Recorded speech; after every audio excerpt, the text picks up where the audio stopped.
Halo, saya Timotius di sini akan menjelaskan gaya Lorentz. Pengertian gaya Lorentz. Gaya Lorentz adalah gaya yang timbul akibat adanya arus listrik dalam suatu medan magnet.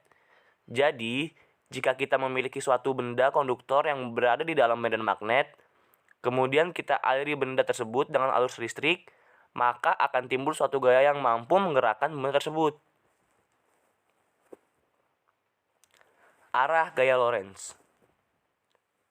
Misalnya, pada suatu benda konduktor atau pengantar kawat yang diletakkan dalam dua medan magnet. Medan magnet tersebut memiliki dua kutub yang berbeda. Kutub selatan itu S dan kutub utara itu N.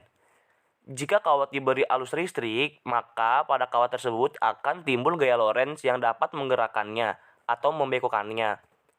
Arah gerak atau bengkoknya kawat akan mengikuti arah gaya Lorentz. Konsep gaya Lorentz tidak menimbulkan arah acak, namun memiliki pola arah dan arah tegak lurus dari arah kuat arus listrik yaitu I dan magnetik B. Maka arahnya akan sejalur dengan arah medan magnet.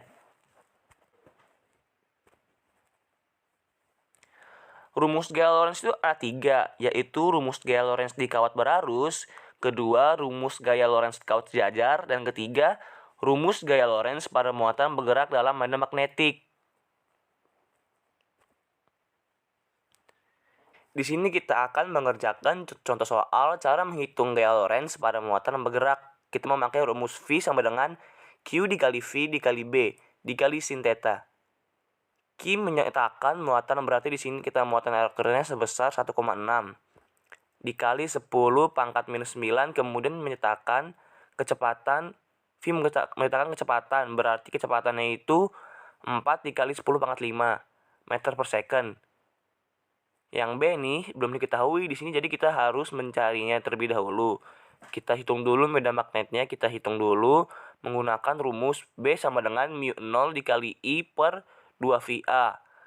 Lalu kita masukkan angkanya, yaitu 4V dikali 10 pangkat minus 7 dikali 10 per 2V kali 2 dikali 10 pangkat minus 2. Dan hasilnya adalah 10 pangkat minus 4. Itu yang bawahnya itu.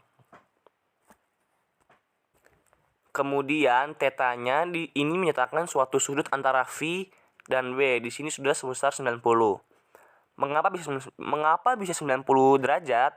Karena misalkan kawat I kemudian elektronnya di Q dan kecepatannya di V, maka arah medan magnetnya kita gunakan kaidah tangan dan hasilnya menjadi arah medan magnet B nya masuk, V-nya ke kiri itu tegak lurus atau sama saja dengan 90 derajat. Jadi tetanya 90 derajat. Kemudian kita masukkan satu persatu dalam rumusnya. Lalu kita hitung. Sin 90 derajat itu sama dengan 1. 1 dikali 1,6 itu 1,6. 1,6 dikali 4 itu hasilnya 6,4. Lalu kita hitung 10 pangkat minus 19 dikali 10 pangkat 5 itu hasilnya 10 pangkat minus 14. Lalu 10 pangkat minus 14 dikali 10 pangkat minus 4. Itu hasilnya menjadi 10 pangkat minus 18. Jadi hasilnya adalah 6,4 dikali 10 pangkat minus 18 Newton. Sekian dari saya, terima kasih.